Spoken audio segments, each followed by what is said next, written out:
Pues el proceso de aprendizaje tiene 5 etapas claras, que es aprender, desaprender con las cosas que te interfieren, es decir, la gente acostumbra a tener unas metodologías de trabajo muy pautadas y cree que es lo mejor. Cuando ven unas nuevas, si va en contra de sus principios, tiende a rechazarlas. Entonces hemos de primero hacer esta labor de proselitismo, con paciencia, con perseverancia, pero la gente tiene que entender que tiene que desaprender una serie de cosas para volverlas a reprender y luego práctica. La práctica es lo más importante y yo creo que el principio de aprender haciendo es la única manera de entrar en este sector.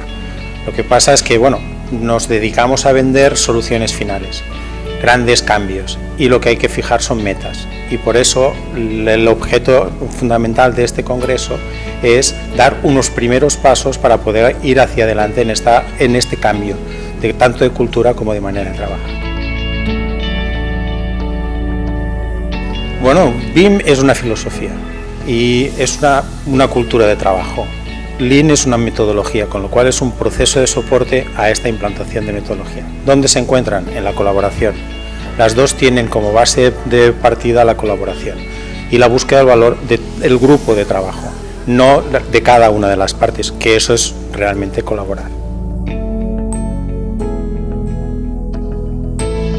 Bimetric lo que busca es precisamente que las empresas que confíen en nuestro trabajo puedan mejorar sus procesos buscando la excelencia.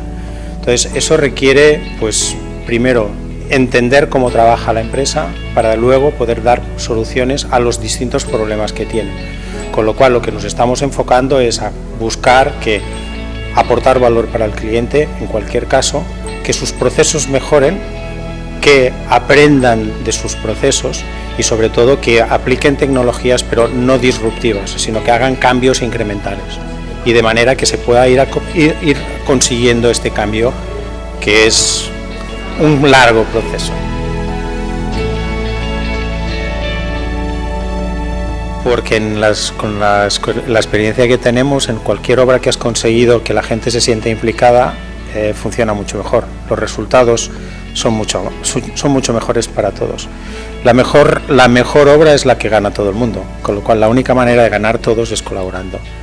A veces uno tiene que ceder para que gane otro un poco, pero eso es la colaboración. Entender que hay que ceder en algunos aspectos para que gane otro, pero que gane el resultado final, que es el objeto por lo cual nos han contratado a todos.